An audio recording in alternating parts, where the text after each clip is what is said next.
Good morning to all. My name is V. Jyoti, lecturer in Zoology, Government Degree College for Women, Siddipet. ఈరోజు topic వచ్చేసి nucleus కేంద్రకము గురించి ఈరోజు చూద్దాం. కేంద్రకంలో ఉన్నటువంటి ఎలా జంతు కణ సూక్ష్మ నిర్మాణం పాత ఎపిసోడ్లో చూడడం జరిగింది. చూడండి, ఒకసారి వినని వాళ్ళు ఏమైనా ఉంటే కొద్దిగా రఫ్గా ఒక 2 minutes చెప్పి కేంద్రకం పైన మనం ఫోకస్ చేద్దాం. First, animal cell. జంతు కణం అంటే ఏంటిది? Animal cell. యానిమల్ సెల్లో ముఖ్యమైనటువంటి కొన్ని ఇంపార్టెంట్ పార్ట్స్ ఉంటాయి. జంతు కణాన్ని ఆవరించి ఉన్నటువంటిది యానిమల్ సెల్కి మనకు పేరు యూకారియోటిక్ సెల్ కూడా అనొచ్చు. Eukaryotic cell example protozoa, plants and animals. మరి దీని యొక్క సైజ్ లార్జ్ ఎంత అంటే 10 to 100 micrometers. Plasma membrane is present. Mesosome also present. And cytoplasm, stream movement, cell wall present in plant cell, composed of cellulose. ఎందుకంటే వృక్షంలో cellulose ఉంటుంది అని మనం చెప్పవచ్చు. ఆర్గన్ చూసినాడు, అదే మైటోకాండ్రియా, ఎండోప్లాజం, ఇవన్నీ చూడవచ్చు. ఇక్కడ చూడండి, చుట్టూనటువంటి కవచాన్ని ప్లాస్మా త్వచమనొచ్చు. ప్లాస్మా త్వచానికి మధ్యలో ఉన్నటువంటిది కేంద్రకం. కేంద్రకాంశాన్ని న్యూక్లియస్ అంటారు. న్యూక్లియస్ లోపల న్యూక్లియోప్లాజం కూడా ఉంటుంది. ఇందులో ఉన్నటువంటి న్యూక్లియర్ ఎన్వలప్ ఉంటుంది. కేంద్రకాన్ని ఆవరించి కేంద్రక త్వచం ఉంటుంది అనేటువంటిది మనం చూడవచ్చు. మరి కేంద్రకం యొక్క అవుటర్గా చూసినట్టయితే ఎండోప్లాస్మిక్ రెటిక్యులం ఉన్నాయి. Rough endoplasmic reticulum, smooth endoplasmic reticulum ఉంటాయి. అంటే రైబోజోమ్ అతకబడి ఉన్నటువంటిది attached to ribosome is called endoplasmic, rough endoplasmic reticulum.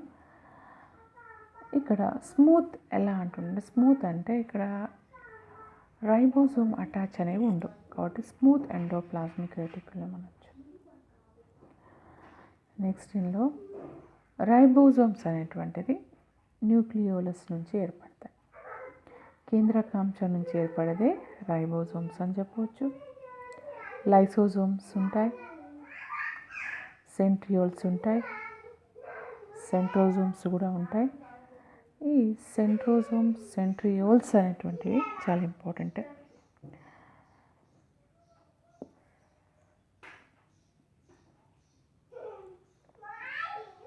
Next peroxisomes కూడా ఉంటాయి, గల్జీ ఆపరేటర్స్ కూడా ఉంటాయి. నెక్స్ట్ సెక్రిటరీ వెస్క్యూల్స్, సైటోప్లాజం, మైటోకాండ్రియా, ఇవన్నీ చూస్తున్నాం. బట్ ఈరోజు టాపిక్ వచ్చేసి ఓన్లీ న్యూక్లియస్ గురించి చూద్దాం. కేంద్రకం యొక్క త్వచం గురించి చూడడం జరుగుతుంది. కేంద్రకాన్ని ఆవరించి త్వచం అంటే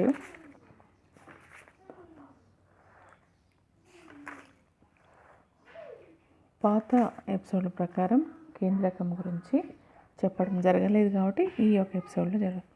అంటే nucleus is the most important part of the cell అనొచ్చు. ఎందుకంటే అందులో క్రోమోజోమ్ నిల్వ ఉండడం అని చెప్పవచ్చు. మరి దీన్ని ఏమనొచ్చు అంటే the study of nucleus is called karyology అని చెప్పవచ్చు. యూకారియోటిక్ సెల్స్ చూసినట్టయితే దీంట్లో however absent in RBC of man, some lens cells of eyeలో ఆబ్సెంట్గా మనం చూడవచ్చు. ఇందులో ఒక మంచి డయాగ్రామ్ చూద్దాం. కేంద్రకం చూడండి, ఇది స్పష్టమైనటువంటిది కేంద్రక నిర్మాణం. కేంద్రకం ఎవరు అంటే ఫస్ట్ 1831లో Robert Brown discovered by Robert Brown అని చెప్పొచ్చు. 1831 the study of nucleus is called karyology అని చెప్పిన. క్యారియాలజీ అంటుంటారు, అంటే కేంద్రకం గురించి చదివే శాస్త్రాన్ని క్యారియాలజీ అని చెప్పొచ్చు. రాబర్ట్ బ్రౌన్ 1831లో గుర్తించడం జరిగింది. మరియు ఇందులో ఉన్నటువంటి చుట్టూ ఉన్నటువంటి పార్ట్స్ చూద్దాం, ఇందులో ఏముంటాయి చూద్దాం. కేంద్రకం చూసినట్టయితే కేంద్రకత్వచం ఉన్నటువంటిది మాత్రం చూద్దాం. అందులో ఉన్నటువంటి కేంద్రకంలో ఉన్నటువంటిది, కేంద్రకంలో 80% ప్రోటీన్స్ ఉంటుంటుంది, 12% DNA, 5% RNA, 3% లిపిడ్ ఉంటుంది. అంటే ఇక్కడ 12% DNA, 5% RNA, 3% లిపిడ్, కానీ 80% ప్రోటీన్స్ ఉంటాయి. ద సెల్ న్యూక్లియస్ని మనం చూసినట్టయితే చాలా ఇంపార్టెంట్గా కొన్ని చూద్దాం. న్యూక్లియోలస్ ఉంది, లోపల బ్లూ కలర్లో ఉన్నటువంటి క్రోమోసోము రెస్టింగ్గా ఉన్నటువంటి దాన్ని న్యూక్లియోలస్ అంట. అంటే కేంద్రకాంశం అనొచ్చు. న్యూక్లియోలస్ అంటే కేంద్రకాంశం. మరి దాని చుట్టూ ఉన్నటువంటి క్రోమోజోమ్స్ కూడా కనపడుతున్నాయి. నెక్స్ట్ క్రోమాటిన్స్ కూడా ఉంటాయి. మరియు దాని యొక్క ఎన్వలప్, న్యూక్లియర్ ఎన్వలప్ కనిపిస్తుంది. న్యూక్లియర్ ఎన్వలప్ పైన చిన్న చిన్న రంధ్రాలు కనిపిస్తుంది. దీన్ని ఏమంటారంటే న్యూక్లియర్ పోర్స్ అంటారు. ఒక మంచి ఉదాహరణ చెప్తాను. రైబోజోమ్స్ అనేది చెప్పాను కదా. రైబోజోమ్స్ అనేటువంటిది న్యూక్లియోలస్ కేంద్రకాంశం ఏర్పరుస్తుంది. మరి అది ఎక్కడి నుంచి పోతుంది? క్వశ్చన్ ఏంటిదంటే న్యూక్లియోపోర్ నుంచి బయటికి వెళ్తుంది. ఫర్ ఎగ్జాంపుల్ ట్రాన్స్క్రిప్షన్, ట్రాన్స్లేషన్ అంటారు. ట్రాన్స్క్రిప్షన్ అనేటువంటిది కేంద్రకంలో జరిగితే, ట్రాన్స్లేషన్ అనేటువంటిది సైటోప్లాజంలో జరుగుతుంది. అంటే మరి ఇక్కడ బయటికి వెళ్ళడానికి ఇక్కడ ఒక దారి కావాలి, దాన్ని న్యూక్లియోపోర్ అనొచ్చు. న్యూక్లియోపోర్ అనేటువంటిది బయటికి వెళ్ళడం అంటే అందులో ఉన్నటువంటిది అనులేఖనం అంటే ట్రాన్స్క్రిప్షన్, ట్రాన్స్లేషన్ అనేటువంటి సైటోప్లాజంలోకి పోవాలంటే కంపల్సరీ mRNA కాస్త ప్రోటీన్ గొలుసుగా ఏర్పడాలి, ప్రోటీన్ సింథసిస్ ఏర్పడాలంటే బయటికి న్యూక్లియోపోర్ నుంచి బయటికి వెళ్తుందని చెప్పవచ్చు. మరి ఇక్కడ మామూలుగా ఎంత ఉంటుందో ఫర్ కొన్ని ఎగ్జాంపుల్ కొన్ని చూద్దాం. కొన్ని మోనో న్యూక్లియోటైడ్ సెల్స్ ఉంటాయి. కొన్ని మోనో అంటే సింగిల్ న్యూక్లియస్ ఉండేటువంటివి చూసినట్టయితే అమీబా అండ్ టిపికల్ సెల్ అని చెప్పచ్చు. Typical cells. బైన్యూక్లియేటెడ్ సెల్స్ చూసినట్టయితే కంటెంట్ 2 న్యూక్లియేట్ అని చెప్పవచ్చు. ఫర్ ఎగ్జాంపుల్ సమ్ పారామిషన్లో వాటిలో చూసినట్టయితే 2 ఉంటాయి అన్నమాట. పారామిషన్లో మరి కోటిలిజస్ లివర్లో కూడా బైన్యూక్లియేట్ సెల్ ఉండే అవకాశం. పాలీన్యూక్లియోటైడ్ సెల్స్ చూసినట్టయితే nuclear known as polynucleate. For example Opalina, గుర్తుపెట్టుకోండి, ఒపలీనాలో చాలా ఎక్కువ ఉంటాయని చెప్పవచ్చు.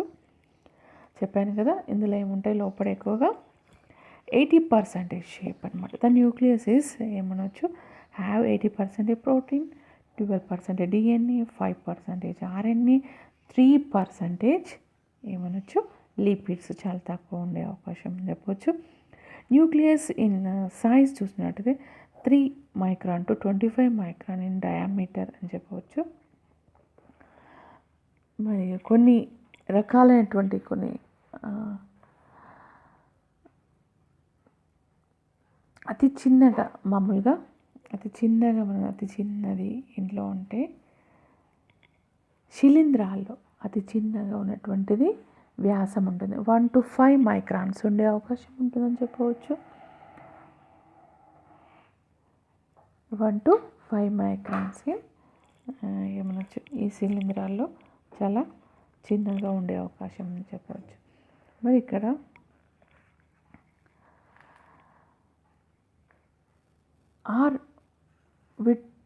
హార్ట్ విగ్ అనే శాస్త్రవేత్త ఒక సూత్రాన్ని ప్రతిపాదించారు. ద సైజ్ ఎలా, న్యూక్లియస్ సైజ్ ఎలాగా కొలత అనేటువంటి చూసినట్టయితే న్యూక్లియోసైటోప్లాస్మిక్ ఇండెక్స్ అని చూస్తే volume of the nucleus by volume of the cytoplasm volume of the న్యూక్లియస్గా మనం చెప్పవచ్చు. దీని ఆధారంగా మరి న్యూక్లియస్ అంటే మామూలుగా న్యూక్లియర్ మెంబ్రెయిన్ ఉండాలి స్ట్రక్చర్లో, న్యూక్లియర్ షేప్ అండ్ క్రోమాటిన్ ఉండవలసింది. నెక్స్ట్ న్యూక్లియోలస్ ఉండవలసింది. న్యూక్లియోలస్ ఉంది and some chromatin are there, chromatin ఉంది, న్యూక్లియర్ సాప్స్ ఉన్నాయి, న్యూక్లియర్ మెంబ్రెయిన్ కూడా మనం చూడవచ్చు. నెక్స్ట్ చూడండి ఇది కూడా సేమ్ చూడండి, nuclear pore, chromatin, chromosomes, nucleolus, nuclear envelope. ఇది న్యూక్లియర్ స్ట్రక్చర్గా మనం చెప్పవచ్చు. మరి ఇందులో ఒక్కొక్కటిగా మనం చూద్దాం. మరి ఫస్ట్ ఎన్వలప్ అంటే పై వైపున అంటే కేంద్రక త్వచం అంటుంటారు. మామూలుగా కేంద్రక త్వచం యొక్క వైశాల్యం ఎంత అంటే 10 to 15 అని చెప్పవచ్చు. అంటే పెరిన్యూక్లియర్ స్పేస్ అంటారు. పెరిన్యూక్లియర్ స్పేస్ ఎంత 10 to 15 నానోమీటర్స్ అని చెప్పవచ్చు. మరియు వీటితో పాటుగా పెరిన్యూక్లియర్ స్థలం అనేటువంటిది ఒక వలయాకారంలో కనిపిస్తుంది. దీని చుట్టూ రంధ్రాలు ఉంటాయి. దీన్ని మనచ్చు కేంద్రకం లోపలికి బయటికి పదార్థాలు రవాణాకు తోడ్పడతాయి. అంటే దీన్ని న్యూక్లియోపోర్ అని చెప్పవచ్చు. దీనిలో కొన్ని రసాయనాలు కూడా ఉండే అవకాశం, సమ్ కెమికల్స్ ఆర్ దే. అవి ఏంటి చూద్దాం. అవి some contain with membrane, Golgi, ER అంటారు, endoplasmic reticulum, mitochondria, plasma membrane, rough due to present of ribosome, it outer surface అని చెప్పవచ్చు. కేంద్రకం చుట్టూ ఉన్నటువంటివి ఏమేమి ఉంటాయి? ఎండోప్లాస్మిక్ రెటిక్యులం ఉంటుంది, గల్జీ ఉంటుంది, మైటోకాండ్రియా ఉంటుంది, ప్లాస్మా మెంబ్రెయిన్ ఉంటాయి. అన్నీ కూడా రైబోజోమ్స్, ఇవన్నీ కూడా సర్ఫేస్ అంటే అవుటర్ సర్ఫేస్ బయటి వైపున కనిపిస్తుంది. While the inner nuclear membrane is smooth అని చెప్పవచ్చు. ఓకే, కేంద్రకం చుట్టూ ఇవన్నీ మనం చూడడం జరిగింది. ఇది కేంద్రకం చుట్టూ ఇవన్నీ కూడా ఉన్నాయంటే మైటోకాండ్రియా, గల్జీ, లైసోసోమ్స్, రఫ్, స్మూత్ అన్నీ చెప్పినాం కదా. ఈ కేంద్రకం చుట్టూ ఉండే అవకాశం ఉందని చెప్పవచ్చు. మరియు కేంద్రకం యొక్క పొర ఏ విధంగా ఉంటుందంటే ఇది సెమీ పర్మియబుల్ మెంబ్రెయిన్ అని చెప్పవచ్చు. Semi permeable membrane is called nuclear membrane అని చెప్పవచ్చు. దీనిలో మెయిన్లీగా అవుటర్ లేయర్, ఇన్నర్ లేయర్ అనేటువంటి రెండు సపరేట్గా ఉన్నటువంటి స్పేస్ ఉంటుంది. ఆ స్పేస్ పెరిన్యూక్లియర్ స్పేస్ అని చెప్పవచ్చు. ఇది 10 to 15 నానోమీటర్గా ఉండే అవకాశం ఉందని చెప్పవచ్చు. నెక్స్ట్ చూద్దాం, అందులో ఉన్నటువంటి మనం ఒక మంచి పార్ట్ గురించి చూద్దాం. ఇక్కడ చూడండి. నెక్స్ట్ న్యూక్లియోలస్ అంటుంటారు. న్యూక్లియస్ అంటే కేంద్రకం, న్యూక్లియోలస్ అంటే కేంద్రకాంశం అంటుంటారు. మరి దీని యొక్క స్ట్రక్చర్ డబుల్ మెంబ్రెయిన్ అని చెప్పాను, కరెక్ట్ కదా. ఎందుకంటే ఇక్కడ అవుటర్ లేయర్, ఇన్నర్ లేయర్ ఉంటాయి. సెమీ పర్మియబుల్ మెంబ్రెయిన్ అని చెప్పవచ్చు. దీని యొక్క ఫంక్షన్ అంటే వెరీ వెరీ ఇంపార్టెంట్. మనము న్యూక్లియర్ యొక్క ఫంక్షన్ ఏమేమి చెప్తుంటాం అంటే control centre of the cell అనొచ్చు. సెంటరే కదా మనం చూసినటువంటిది. న్యూక్లియస్ అనేది సెంటర్లోనే ఉండే ఆప్షన్. మరియు స్టోర్స్ హెరిడిటరీ ఇన్ఫో DNA అంటే మామూలుగా nucleus contain DNA molecules, chromosomes. It plays the significant role in heredity అంటారు. అంటే అనువంశిక లక్షణాలు అనేటువంటిది మనం అంటుంటాం వాళ్ళ అమ్మని పోలి ఉంది, అమ్మమ్మని పోలి ఉంది, మామయ్యని పోలి ఉంది అంటుంటాం కదా, దాన్ని ఈ విధంగా హెరిడిటరీ అని చెప్పవచ్చు. కొంతమందికి చూడండి, తాతయ్యకి చెవు మీద వెంట్రుకలు వస్తుంటే మనవడు కూడా వచ్చే అవకాశం ఉంది. అంటే అనువంశిక లక్షణాలు అనమాట. ఐస్ కలర్ కావచ్చు, హెయిర్ కలర్ కావచ్చు, స్కిన్ కలర్ కావచ్చు, ఇవన్నీ కూడా చెప్పవచ్చు. Next makes RNA and proteins. ఎందుకంటే ఇప్పుడు ట్రాన్స్క్రిప్షన్ అంటే డిఎన్ఏ ట్రాన్స్క్రిప్షన్ టు ఎంఆర్ఎన్ఏ అనమాట. అది ఎంఆర్ఎన్ఏ వస్తుంది సైటోప్లాజంలో ప్రోటీన్ సింథసిస్ మేక్స్ ద ప్రోటీన్స్గా ఏర్పడుతుంది. మేక్స్ రైబోజోమ్ ఆల్సో న్యూక్లియోలస్, చాలా ఇంపార్టెంట్ ఎంఎస్సి బిట్. కేంద్రక అంశము ఏం చేస్తుంది అంటే ముఖ్యంగా మేక్స్ రైబోజోమ్స్ అని చెప్పవచ్చు. నెక్స్ట్ వన్ చూసినట్టయితే సెల్ టైప్ చూసినట్టయితే వీటిలో eukaryotic cells, plant cell, animal సెల్గా మనం చెప్పవచ్చు. చూడండి న్యూక్లియోపోర్ చూడండి ఎంత మంచిగా విజిబుల్గా కనిపిస్తుంది. కేంద్రక రంధ్రాలు అనేటువంటివి కనిపిస్తున్నాయి. ఇంకా చూడండి క్రోమాటిన్ మధ్యలో న్యూక్లియోలస్ ఉంటుంది. న్యూక్లియోలస్ ఏం ఫామ్ చేస్తుంది? Ribosome makes the ribosome. ఇక్కడ చూడండి రఫ్ ఎండోప్లాస్మిక్ రెటిక్యులం కనిపిస్తుంది. ఇక్కడ outer nuclear membrane, inner nuclear మెంబ్రెయిన్గా న్యూక్లియర్ ఎన్వలప్ అనేటువంటిది మనకు కనిపించే అవకాశం ఉంది. నెక్స్ట్ ఇంకొకటి చూద్దాం. మరి ఇప్పుడు క్రోమోజోమ్ ఎలా చూద్దాం. మరి దీన్ని క్రోమోజోమ్లో మనం anaphase, metaphase, telophase, first prophase, metaphase, anaphase, telophase అంటుంటారు. అంటే ప్రథమ దశ, మధ్య దశ, చలన దశ, అంత్యదశ అంటుంటారు. అందులో మనము మెటా మీన్స్ మిడిల్ అంటుంటారు, మధ్య దశ. మరి అందులో ఉన్నటువంటి క్రోమోజోమ్ని ఒకటి తీసుకున్నాం. ఇందులో చూడండి ఒక ఉల్లన్లాగా ఉన్నటువంటి దారం పుండు నుంచి ఒకటి పీకుతున్నట్టు అనిపిస్తుంది కదా, దీన్ని ఏమంటారంటే మామూలుగా క్రోమాటిన్ ఫైబర్ అనొచ్చు. అంటే ఇక్కడ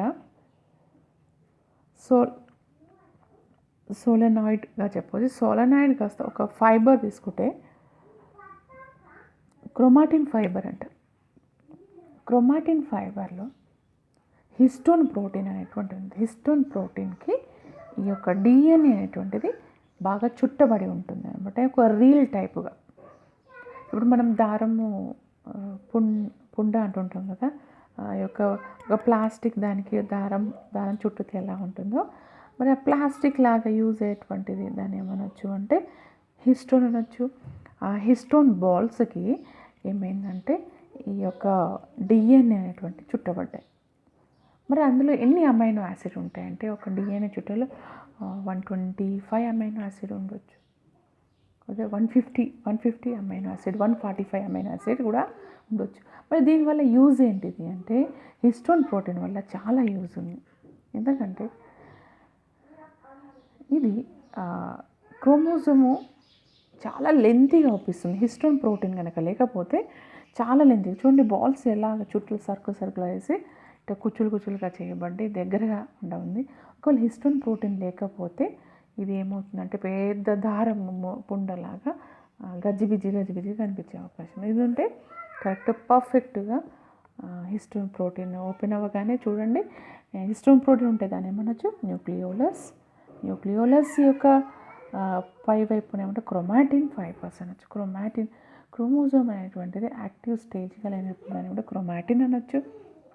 అదే డిఎన్ఏ అనేటువంటిది హిస్టోన్ ప్రోటీన్ నుండి విడుదలైతే మళ్ళీ డిఎన్ఏగా మారే అవకాశం ఉందని చెప్పవచ్చు. మరి మనం ఇంకొకటి చూద్దాం. ఇది చూడండి, ఇది పర్ఫెక్ట్ చూడండి. ఇది మీకు ఎంఎస్సి బిట్లో చాలా వరకు ఇది అడుగుతుంటారు. ఇది ఎలా స్టెప్ అనమాట, ఎలా డిఎన్ఏ ఎలా డబుల్ హెలికల్ స్ట్రక్చర్ ఎలా అవుతుంది, ఆర్గనైజేషన్ ఆఫ్ యూకారియోటిక్ క్రోమోజోమ్ అంటే ఎలా అంటే కింది నుంచి చూడండి. ఫస్ట్ చూడండి డూప్లికేటెడ్ క్రోమోజోమ్. డూప్లికేట్ అంటే అటు ఇటు ఉంటుంది అని సిస్టర్ క్రోమోజోమ్, సిస్టర్ క్రోమాటిడ్ అనొచ్చు. చూడండి కింద వైపు దీన్ని సిస్టర్ అనొచ్చు. ఈ విధంగా దీనిపైన ఏమవుతుంది, దీంట్లో చిన్న పార్ట్ని తీసుకోండి. అది ఎలా ఉంది జస్ట్ ఇట అంటే కండెన్సేషన్ ఆఫ్ క్రోమోజోమ్. కండెన్సేషన్ అంటే మామూలుగా ఒక దారపు పుండకు మామూలుగా ఉన్నటువంటి ఫ్లవర్ మోడల్లో కనిపిస్తుంది. అందులో ఒక చిన్న పార్ట్ తీసుకోండి, ఎంత చిన్నది. అందులో ఎలా ఉంది, దీని న్యూక్లియోలస్ హిస్టోన్ ప్రోటీన్ అది కాయిల్డ్ అని అంటే nucleolus coiled into chromatin fibre. Very very important. Chromatin అంటే క్రోమోజోమ్ అనేటువంటి ఇన్యాక్టివ్ స్టేజ్ అనమాట. అంటే ఈ మైటాటిక్ మియోటిక్ స్టేజ్లో వెళ్ళకుండా స్టేబుల్గా ఉన్నట్టయితే దాన్ని ఏమంటారు క్రియాశకంలో లేకపోతే దాన్ని ఏమనొచ్చు క్రోమాటిడ్గా చెప్పవచ్చు. నెక్స్ట్ దీంట్లో ఒక చిన్న దాన్ని తీసుకోండి. ఈ విధంగా దాని డిఎన్ఏ ర్యాపిడ్ అరౌండ్ హిస్టోన్ అని చెప్పి ఒకటి ర్యాపిడ్ అనేది హిస్టోన్ చూసినట్టు దీంట్లో ఒక చిన్న పార్ట్ తీసుకుంటే అంటే డిఎన్ఏ డబుల్ హెలిక్స్ అన్నట్టు. ఎందుకంటే డిఎన్ఏ డబుల్ హెలికల్ అంటే ద్వికుండలీకరణం అంటుంటారు. మరి దీంట్లో ఉన్నటువంటి ఏముంటుంది అంటే ఇక్కడ మీకు కనిపిస్తుంది బ్లూ రెడ్, ఇక్కడ ఒక నిచ్చెన ఆకారం లాడర్ షేప్లో కనిపిస్తుంది. అదేంటిదంటే ప్యూరిన్స్ పిరమిడ్స్ అంటారు. Adenine pairs with thymine, guanine pairs with cytosine అంటారు. Adenine pairs with thymine, guanine pairs with cytosine ఉంటుంది. జస్ట్ ఒక హెలిక్ అంటే ఒక హెలిక్ చూస్తే మామూలుగా 20 యాంగిస్ట్రామ్ ఉండొచ్చు మొత్తం. దాంట్లో బేస్ పేస్ వచ్చేసి ఒక్క దాంట్లో 10 బేస్ పేస్ వచ్చే అవకాశం ఉందని చెప్పవచ్చు. ఇది బాగా గుర్తుపెట్టుకోండి. క్రోమోజోమ్ అనేటువంటిది ఏంటి, condensation of chromatin and nucleosomes called into ఏమనొచ్చు chromatin fibre and DNA wrap around histone and DNA double helix అనేటువంటిది గుర్తుపెట్టుకోండి. నెక్స్ట్ మనం హిస్టోన్ అని చెప్పినాం కదా, ఏంటిది హిస్టోన్ ప్రోటీన్ ఇది అనమాట. ఇంకో డయాగ్రామ్లో కూడా చూపిస్తాను. ఫస్ట్ ఇది చూడండి, ఇది ఇంకా సింపుల్గా అర్థమైపోతుంది. చూడండి హిస్టోన్ అంటే ఏంటిది అంటే ఇప్పుడు మనం క్రోమోజోమ్ నుంచి ఒక దారం ఇట్లా లాగినట్టు కనిపిస్తుంది కదా, దీన్ని ఏమనొచ్చు హిస్టోన్ ప్రోటీన్తో ఉన్నది న్యూక్లియోలస్ అంటారు. మరి దీంట్లో లింకర్ డిఎన్ఏ ఉంది, హిస్టోన్ కూడా ఉంది. మరి ఇక్కడ హిస్టోన్లో 8 బాల్స్ కనిపిస్తాయి మీకు చూడండి. Blue balls 2, yellow balls 2, orange 2, red 2 కనిపిస్తున్నాయి. 2 ఉంది. Blue balls 2, yellow 2, orange 2 and red 2 అంటే 8 బాల్స్ అనేటువంటి కనిపిస్తున్నాయి. అంటే 8 ఉంటాయి. హిస్టోన్ ప్రోటీన్ ఈజ్ హిస్టోన్ అంటే 8 అని గుర్తుపెట్టుకోండి. దీంట్లో వచ్చినట్టయితే H2A అండ్ H2A అనేటువంటి 2 ఉంటాయి. నెక్స్ట్ H2B అనేటువంటివి 2 ఉంటాయి. H3 అండ్ H3 అనేటువంటి 2 ఉండే అవకాశం ఉంది. నెక్స్ట్ H4 అనేటువంటివి 2 ఉండే అవకాశం ఉంది. కాబట్టి హిస్టోన్ ప్రోటీన్స్ అనేవి 8 బాల్స్గా గుర్తుపెట్టుకోండి, అన్నీ కూడా 2గా. దీంట్లో లింకర్ డిఎన్ఏ ఉంటుంది. ఈ 8 బాల్స్ ఏమొచ్చి హిస్టోన్ ప్రోటీన్ అనే కానీ మీరు గుర్తుపెట్టుకోండి. H2ABలు ఉంటాయి, మరియు H2A 2 ఉంటాయి అండ్ H2Bలు 2 ఉంటాయి, H3లు 2 ఉంటాయి, H4లు 2 ఉంటాయి. కాబట్టి 8గా గుర్తుపెట్టుకోండి. ఇందులో నుంచి తీసినటువంటి ఎందుకు అంటే కాయిల్డ్ చేసి తక్కువ ప్లేస్లోని క్రోమోజోమ్ని ఉంచే విధంగా చేస్తుంది హిస్టోన్ ప్రోటీన్ అని చెప్పవచ్చు. నెక్స్ట్ ఇంకొకటి చూద్దాం. మరి ఇది కూడా అన్నట్టుగా ఇది కూడా చూడండి సేమ్గానే. ఇది డిఎన్ఏ అనుకుంటే మరి దీంట్లో డిఎన్ఏ ఉన్నటువంటి ఎన్ని అమైనో యాసిడ్ చెప్పినా కదా, 245 నుండి 250 అమైనో యాసిడ్స్ ఉండే అవకాశం ఉంటుంది.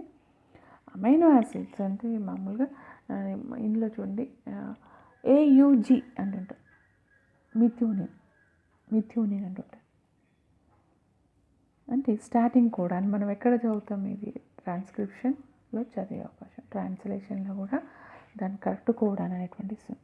మరి ఇక్కడ ఎన్ని అమైనో యాసిడ్లు ఉంటాయంటే 245 to 250 అని చెప్పవచ్చు. ఇక్కడ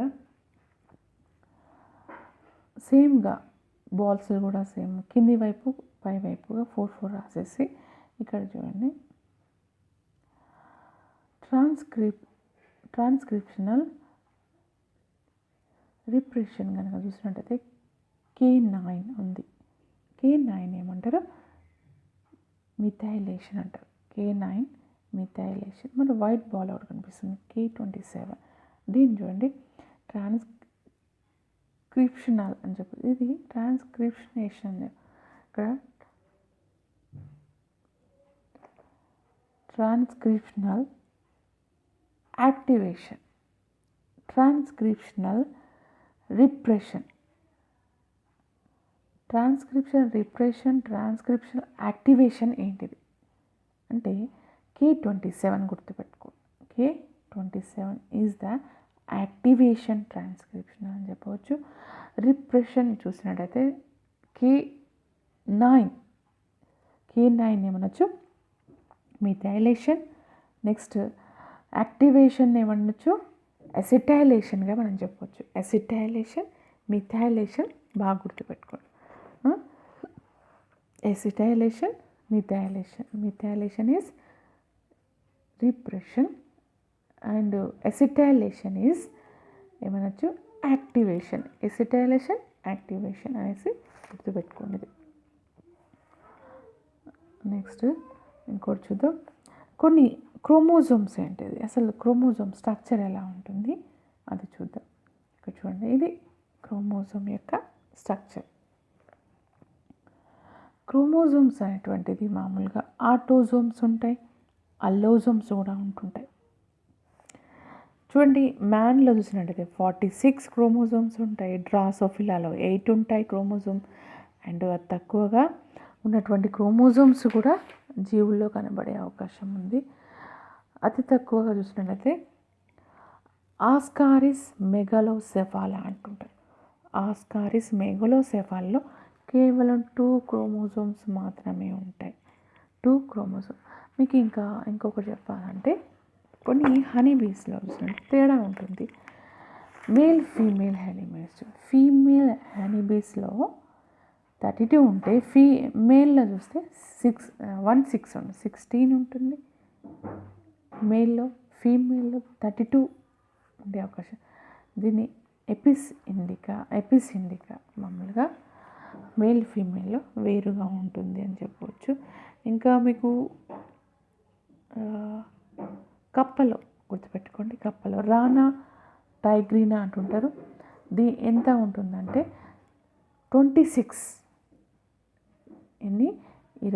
క్రోమోజోమ్లు ఉంటాయని చెప్పవచ్చు. మరి క్రోమోజోమ్ ఎలా ఉంటుంది దీని స్ట్రక్చర్ చేసినట్టయితే ఇక్కడ చూడండి, P short arm, Q long arm అని చూసుకోండి. పి షార్ట్, క్యూ లాంగ్ ఉంటుంది. ఇక్కడ బాండ్ చూసినట్టయితే ఇక్కడ బాండ్ 3 ఉండే అవకాశం, బాండ్ 5 ఉండే అవకాశం ఉంది. ఇక్కడ ఈ క్రోమోజోమ్ 12 ఒకటి చూస్తున్నాం మనం. క్రోమోజోమ్కు మామూలుగా క్రోమోజోమ్స్ అనేటువంటి 2 టైప్స్ చెప్పవచ్చు. ఆటోజోమ్స్, అల్లోజోమ్స్ అని చెప్తుంటాం. ఆటోజోమ్స్ అనేటువంటిది బాడీ అంటే శరీరాన్ని ఏర్పరిచేవి. అల్లోజోమ్స్ అంటే సెక్స్ అనమాట. XY మేల్ ఫీమేల్ని గుర్తించడానికి XX అని ఉంటాం, XY అంటే 1 పేర్ అని చెప్పవచ్చు, ఒక జత అల్లోజోమ్స్ అని ఉంటాయి. మామూలుగా 12th క్రోమోజోమ్ మనం చూడండి. ఇక్కడ సెంటర్లో ఉన్నటువంటిది షార్ట్ ఆర్మ్ని లాంగ్ ఆర్మ్ని ఉండేటువంటిది సెంటర్ పాయింట్ ఏమంటారు? సెంట్రోమియర్ అంటుంటారు. మరి ఈ చివరి ప్రాంతాన్ని ఏమంటారు అంటే టీలోమియర్ సెంటర్లో ఉంటే సెంట్రోమియర్గా చెప్పవచ్చు. ఇక్కడ చూడండి, ఇక్కడ 12 క్రోమోజోమ్ కాబట్టి 12p3 అంటుంటారు. ఎందుకంటే బాండ్ 3 ఉన్నాయి కాబట్టి. మరి ఇక్కడ 12 క్రోమోజోమ్ చూసినట్టు అది క్యూ స్టాండ్ కాబట్టి 12q5 అని చెప్పే అవకాశం ఉంది. జస్ట్ ఆ క్రోమోజోమ్ ఒకవేళ 6 అనుకోండి, 6p3 6q5గా చెప్పవచ్చు. అంటే అందులో ఉన్నటువంటి బాండ్స్ ప్రకారం ఎన్ని ఉంటే అన్ని బాండ్లు 5 ఉంటే 5, 2 ఉంటే 2, 1 ఉంటే 1 అన్ని బాండ్ పెట్టేస్తే సరిపోతుంది. టీలోమియర్, సెంట్రోమియర్ అటువంటి గుర్తుపెట్టుకోండి. సమ్ క్రోమోజోమ్ చూడండి, కొన్ని క్రోమాటిడ్స్ అని ఉంటారు. క్రోమాటిడ్స్ చూడండి, సెంట్రోమియర్ అంటుంటారు. క్రోమాటిడ్స్ గురించి రాయండి, మీ క్వశ్చన్ అడుగుతారు. సో క్రోమాటిడ్ అంటే ఏంటిది అంటే సిస్టర్ క్రోమాటిడ్స్. సిస్టర్ క్రోమాటిడ్స్ చూడండి, అంటే ఒకే క్రోమోజోమ్లు ఉంటే పక్క పక్కన ఉంటుంది అంటే సిస్టర్ క్రోమాటిడ్స్ అంటారు. అంటే సోదర క్రోమాటిడ్ అంటుంటారు. అక్కడ ఇటు పక్కన క్రోమోజోమ్ అటు పక్కన ఉంటే దాన్ని ఏమంటారంటే నాన్ సిస్టర్ క్రోమాటిడ్ అన్నమాట, సోదరేతర క్రోమాటిడ్లు అని చెప్పవచ్చు. దీంట్లో కూడా సెంట్రోమియర్ ఉంటుంది అవకాశం ఉంది.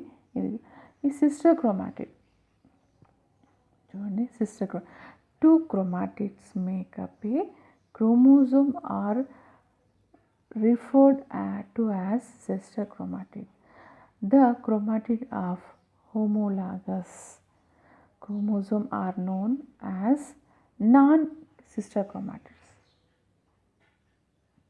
Non-sister, ఇది non-sister అంటే ఒకటి కాకుండా పక్క పక్క ఉంటుందని non-sister chromatidగా చెప్పవచ్చు. ఈ విధంగా two identical part of each తీసుకోవాలని చెప్పవచ్చు. Sister chromatid, non sister chromatid గుర్తుపెట్టుకోండి. సెంట్రోమియర్ అంటే ఇక్కడ చూడండి, ఇక్కడ ఎల్లోగా ఉన్నటువంటి సెంట్రోమియర్, దీన్ని ఏమంటారు సిస్టర్ క్రోమాటిడ్ అంటారు.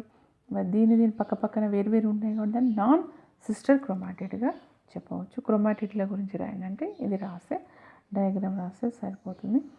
మరి కొన్ని ఇంకా చూడండి, ఇంకా క్రోమోజోమ్ తెలుసుకోవాలంటే ఇక్కడ కూడా ఉన్నాయి సేమ్గా చూడండి. ఇది లాంగ్ ఆర్మ్, షార్ట్ ఆర్మ్గా చెప్పవచ్చు. ఇక్కడ ఏమో డూప్లికేటెడ్ క్రోమోజోమ్ ఇన్ మెటాఫేస్ అంటే డూప్లికేట్ అంటే రెండుగా మారినటువంటిది, దీని ఏమంటారు సిస్టర్ క్రోమాటిడ్స్ అని చెప్పవచ్చు. ఇది క్రోమోజోమ్ అంటారు. క్రోమోజోమ్ అంటే సింగిల్గా పైన ఒక షార్ట్ ఆర్మ్ కింద ఒక లాంగ్ ఆర్మ్గా ఉండే అవకాశం ఉంది. సెంట్రోమియర్ ఉంది, షార్ట్ ఆర్మ్ లాంగ్ ఆర్మ్ ఉండే అవకాశం ఉంది. మరి ఇక్కడ టీలోమియర్స్, ఇక్కడ కూడా టీలోమియర్ ఉంటుంది, కానీ ఇక్కడ డూప్లికేటెడ్ క్రోమోజోమ్ ఇన్ మెటాఫేస్గా ఉంటుంది. దాన్ని ఏమంటే సిస్టర్ క్రోమాటిడ్ అనమాట. సిస్టర్ క్రోమాటిడ్ ఫార్మేషన్ అటువంటిది. సిస్టర్ అంటే పక్క పక్కన ఉంటుంది, సిస్టర్ అని చెప్పవచ్చు. ఇది చాలా షార్ట్ క్వశ్చన్కి వచ్చే చాలా చాలా ఇంపార్టెంట్. ఇది ఎలా అంటే types of chromosomes, types of chromosomes లేకపోతే మీకు కొన్ని క్వశ్చన్స్ ఎలా అంటే టైప్స్ ఆఫ్ క్రోమోజోమ్ అడుగుతుంటారు. ఇందులో ఇది ఇంటర్మీడియట్ చదివినటువంటి టాపిక్. అంటే మీరు ఇంటర్ చదివినప్పుడు తెలుగులో ఏమంటారంటే సెంట్రోమియర్ స్థానాన్ని బట్టి క్రోమోజోమ్ రకాలు అంటుంటారు. సెంట్రోమియర్ స్థానాన్ని బట్టి టైప్స్ ఆఫ్ క్రోమోజోమ్స్ చూసినట్టయితే దీన్ని ఇంకోటి కూడా అంటారు ఏంటి types of chromosome based on position of centromere. Centromeres అంటే ఇవి జస్ట్ ఇక్కడ చూడండి, ఇక్కడ యాష్ కలర్లో కనిపించే చిన్న చిన్న బొడిపులు కనిపిస్తుందని సెంట్రోమియర్స్ అంటే. సెంట్రోమియర్స్ ఎక్కడ ఉన్నాయి దాని స్థానం బట్టి క్రోమోజోమ్లు ఎన్ని అంటే ఫస్ట్ ఇక్కడ చూడండి టీలోసెంట్రిక్ అంటుంటారు. టీలోసెంట్రిక్ చూడండి ఫస్ట్ ఇది చూడండి సెంట్రోమియర్ అనేటువంటిది. టీలోసెంట్రిక్ అంటే the centromere is located at the tip of the chromosome is was only one arm ఉండొచ్చు, టూ పేర్ అన్న టూ ఆర్మ్స్ అని ఉండొచ్చు. టీలోమెరిక్ క్రోమోజోమ్ ఆర్ వెరీ రేర్ అని చాలా తక్కువ ఉండొచ్చు. అంటే ఇది located at the tip of the chromosome అంటే మామూలుగా క్రోమోజోమ్ అనేటువంటి చివరి భాగంలో ఉండడం వల్ల దీని యొక్క షేప్ చూస్తే ఐ షేప్ అనవచ్చు. ఐ షేప్లో మనం వివరించన చేయవచ్చు. ఇది అనమాట ఇక్కడ ఇవ్వడం. టీలోమియర్ అంటే ఇక్కడ chromosome is on the end పాయింట్లో కనిపిస్తుందని చెప్పవచ్చు. ఇక్కడ arm P arm Q arm అంటాం కదా, P arm centromere is on the end అని చెప్పవచ్చు. మరి సెకండ్ చూసినట్లయితే ఎక్రోమాటిక్ అంటే క్రోమాటిక్ అంటుంటాం కదా, దీన్ని ఎక్రోమాటిక్. వెరీ స్మాల్ పీ ఆర్మ్ ఇక్కడ చూడండి, ఇక్కడ right. Very small P arm centromere is very near to the end అనమాట. ఇక్కడ చూసినట్లయితే on the end, very near to the end అని చెప్పాలి. వెరీ నియర్ ఎండ్ అంటే మామూలుగా ఇది క్రోమోజోమ్కి మామూలుగా జే ఆకారాన్ని ఇస్తుంది. క్రోమోజోమ్ యొక్క కొద్ది దూరంలో ఉండును అని చెప్పవచ్చు. ఒకటి పెద్ద క్రోమాటిడ్, ఇంకొకటి చిన్న క్రోమాటిడ్ అనేటువంటిది. అంటే ఇక్కడ స్మాల్ అంటే very small PM and centromeres very near to the end point అని చెప్పవచ్చు. ఇది లుక్ లైక్ ఏ జే షేప్ అని చెప్పవచ్చు, జే ఆకారంలో ఉంది అని చెప్పవచ్చు. Third one is the sub meta అంటే ఇక్కడ చూడండి సి చూడండి, సబ్ మెటాసెంట్రిక్ అంటుంది. సబ్ మెటాసెంట్రిక్ అంటే సెంట్రోమియర్ క్రోమాటిడ్ల మధ్య భాగానికి కొద్ది దూరంలో ఉండును, కావున రెండు బాహులు అసమానంగా ఉండును, చూడడానికి ఎల్ ఆకారంలో ఉంటుంది. అంటే P arm just a little smaller than Q arm. అంటే పీ ఆర్మ్కి క్యూ ఆర్మ్ కొంచెమే చిన్నదని చెప్పవచ్చు. Centromere is in the middle అనేది మనం చెప్పవచ్చు. కానీ రెండు సమానం కాదు, చూడడానికి జే షేప్ అని చెప్పవచ్చు. చివరిది మెటాసెంట్రిక్. మెటా మీన్స్ మిడిల్ అనొచ్చు, మిడిల్గా సెంట్రోమియర్ ఉంటుంది. P and q arm are exactly the same length. Centromere is exact ఏమొచ్చు మిడిల్ ఆఫ్ క్రోమోజోమ్ అని చెప్పవచ్చు. మరి look like a V shape, V ఆకారంలో కనిపిస్తుంది.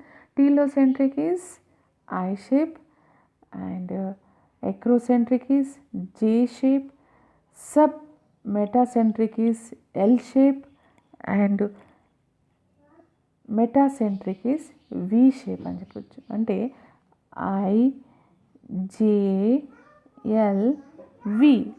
మరి ఈ షేప్లన్నీ ఎప్పుడు జరుగుతాయంటే, ఈ షేప్లన్నీ కూడా మామూలుగా ఈ యొక్క అనాఫేజ్ అంటారు, అంటే చలన దశలోనే కనిపిస్తాయి. ఏంటిది చలన దశలోనే అంటే అనాఫేజ్లోనే కనిపిస్తాయి. ఎందుకంటే క్రోమోజోములు చెల్లించడం అనేటువంటిది మనం అనాఫేజ్లో చూడవచ్చు. అంటే మైటాటిక్ మియాటిక్ స్టేజ్ ఉంటాయి, అంటే సమవిభజన క్షయవిభజనలో ఈ యొక్క చలన దశలోని క్రోమోజోమ్ అనేటువంటిది చెల్లించడం జరుగుతుంది. అక్కడలోనే టీలోసెంట్రిక్, ఎక్రోసెంట్రిక్.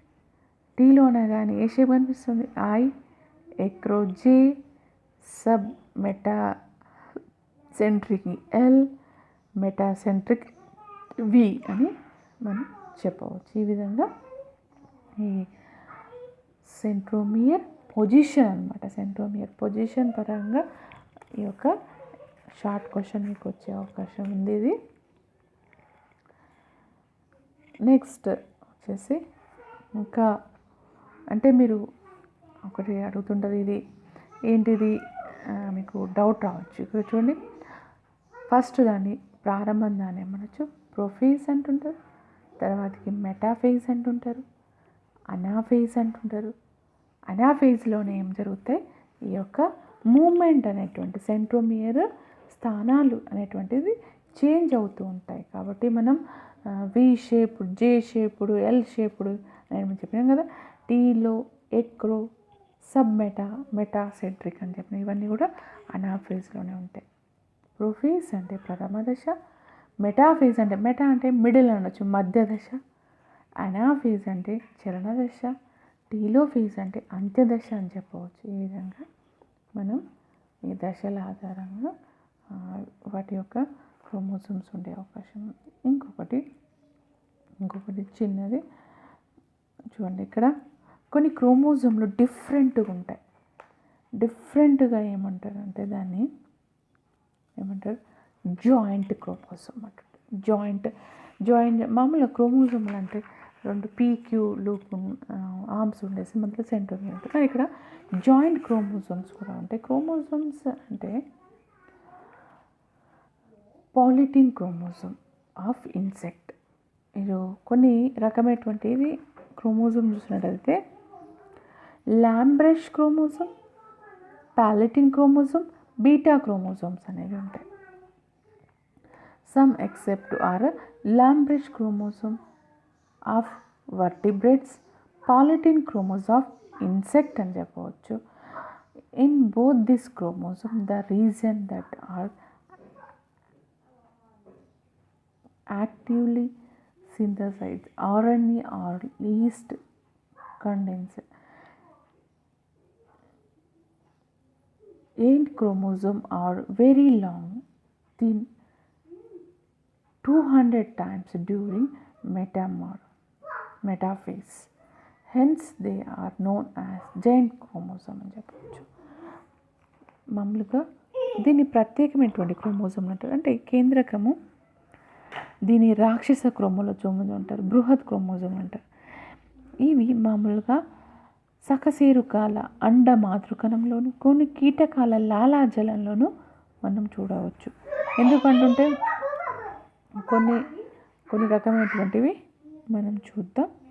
ఫస్ట్ వన్ లాంబ్రెష్ క్రోమోజోమ్, లేకపోతే ఏదో ఫస్ట్ ఉంటే చూద్దాం. చూడండి, లాంబ్రెష్ క్రోమోజోమ్ అంటుంటే లాంబ్రెష్ క్రోమోజోమ్ అనేటువంటిది మొదటిసారిగా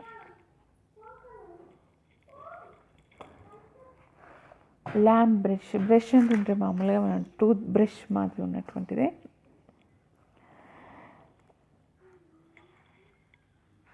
ఎవరు ఫస్ట్ టైము 1892లో రాకెట్ అనేటువంటి అతను డిస్కవర్ చేయడం జరిగింది. మరి దీంట్లో ఇంపార్టెంట్ ఏంటిదంటే lampbrush chromosome will occur diplotene stage of meiotic phase. Diplotene stage of, ఇక్కడ చూడండి లాస్ట్ది డ్యూరేషన్ డిప్లోటిన్ స్టేజ్, మైటాటిక్ ప్రొఫేజ్గా మనం చెప్పవచ్చు. అంటే ఇక్కడ స్పెసిఫిక్ అంటే ఇది ఎందులో చూడవచ్చు, లాంబ్రెష్ క్రోమోజోమ్ అనేటువంటిది ఎగ్జాంపుల్గా మనం ఈ యొక్క లాంబ్రెష్ అంటే కొంచెం క్రోమోజోమ్లు అంటారు, కుంచనాలు మాదిరిగా కనిపించేటువంటి అంటే కుచ్చులుగా కనిపించేటువంటి చెప్పవచ్చు. మరి లాంబ్రెష్ క్రోమోజోములు అండంలోని పీతక పదార్థాలు అని చెప్పవచ్చు. అంటే సోనా ఎక్కువగా ఉండే పదార్థాల్లో ఈ యొక్క లాంబ్రేషన్ ఉండే అవకాశం ఉంది. The synthesis of proteins and yolk takes place in the ఏమనొచ్చు లాటరల్ లూప్గా మనం చెప్పవచ్చు. ప్రోటీన్స్ అండ్ ఇవి ముఖ్యంగా అండంలో పీతక పదార్థాల ఉత్పత్తి మాత్రమే తోడ్పడుతుందని చెప్పవచ్చు. మరి వీటికి లాంబ్రెష్ క్రోమోజోము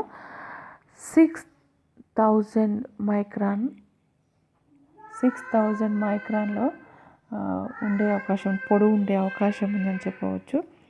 మరి ఇందులో 4 క్రోమాటిడ్స్, మెయిన్గా 4 క్రోమాటిన్గా మనం చూడవచ్చు. ఇది లాంబ్రెష్ క్రోమోజోమ్. ఎందుకు మామూలు క్రోమోజోమ్లు అంటే ఒక జస్ట్ 2 ఉండాలి, కానీ ఇక్కడ ఎక్కువ ఉంటే దాన్ని ఏమంటారంటే జాయింట్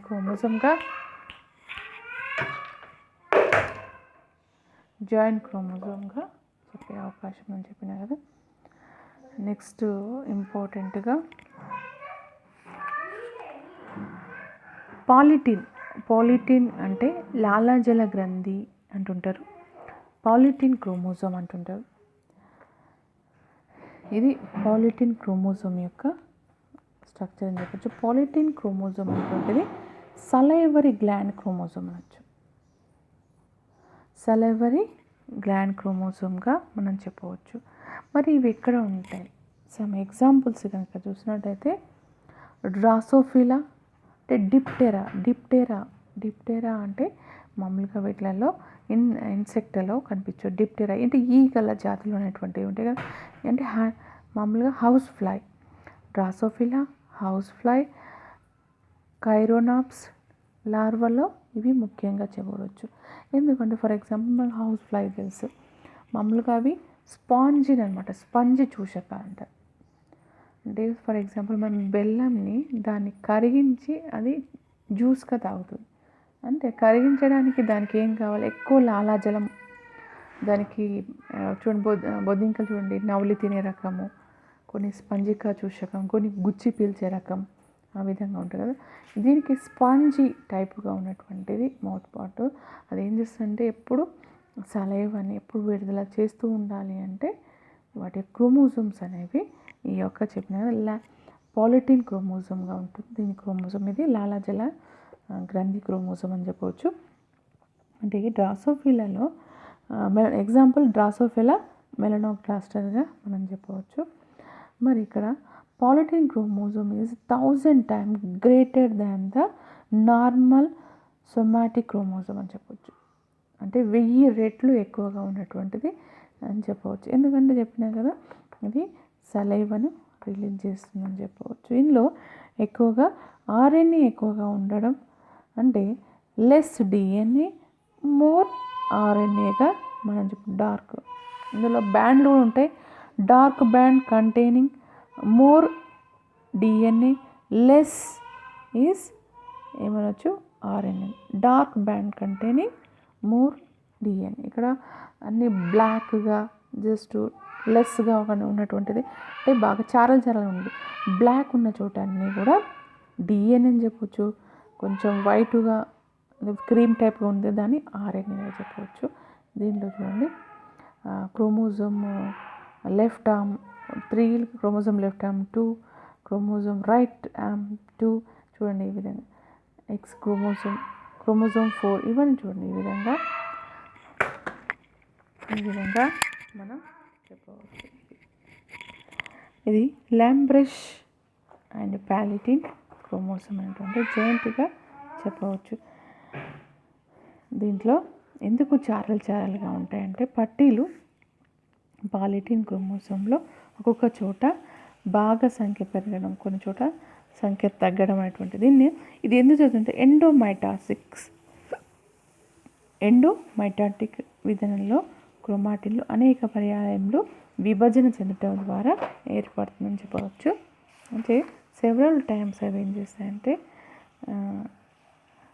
ఎక్కువగా పెరగడం ద్వారా, అంటే the bone of the polytene chromosome become enlarged certain time swelling called puffs అని చెప్పచ్చు. ఫఫ్స్ ఎందుకంటే ఉబ్బెత్తుగా కూడా ఉంటాయి, కొన్ని చోట ఉబ్బెత్తుగా ఉంటుందని ఫఫ్స్ అని చెప్పచ్చు. దీని ఇంకొక కూడా అనొచ్చు బల్బియాని రింగ్స్ కూడా చెప్పచ్చు. ఫఫ్స్ బల్బియాని రింగ్స్ అన్నా కూడా ఒకటి అని చెప్పచ్చు. ఇది active genes when mRNA synthesis takes ప్లేస్గా చెప్పచ్చు. ఈ ఫఫ్స్ రూపంలో ఉన్నటువంటివి కూడా ఈ ఎంఆర్ఎన్ఏ సింథసిస్కి తోడ్పడుతుంది. అంటే ఇందులో క్రోమోనిమాటా, ఇంటర్బాండ్, డార్క్ బాండ్ అనేటువంటిది కనిపిస్తుంది. మరి క్రోమోజోమ్లో ఫఫ్ అంటే మామూలుగా మధ్యలో మిడిల్లో చూడండి ఈ పార్ట్లో ఫఫ్ అనేటువంటి ఉంటుంది. దీంట్లో క్రోమోజోమల్ ఫఫ్ అనేటువంటిది ఇది ఎంఆర్ఎన్ఏ సింథసిస్గా టేక్స్ ప్లేస్గా చేస్తుందని చెప్పవచ్చు. ఓకే, మనము నెక్స్ట్ క్లాస్లో ఇంకా వేరే విషయం చూద్దాం. మరి దీంట్లో ఏమొస్తుందంటే ultra structure of animal cell బాగా గుర్తుపెట్టుకోండి. జంతువు కణ సూక్ష్మ నిర్మాణం గురించి రాయంటే ఇది వేసి రాయాలి. యానిమల్ సెల్ మొత్తం రాయండి. ఇంకొకటి మీకు ఇంపార్టెంట్గా చెప్పాను, ఇది హిస్టోన్ ప్రోటీన్ అంటుంటాం కదా, ఇది నేర్చుకోండి. ఇది బాగా ఇది హిస్టోన్ ప్రోటీన్ ఎలాగ బాండ్ క్రోమోజోమ్ మెటర్, ఇది కూడా ఎంఎస్ బిట్లో బాగా అడిగే క్వశ్చన్. దీన్ని కూడా ఒకసారి రివిజన్ చేసుకొని, ఇంకోటి types of chromosome centromere position ప్రకారం ఇది కూడా చదువుకోండి. ఇంకా ఇంపార్టెంట్గా ఇందులో చూసినట్టయితే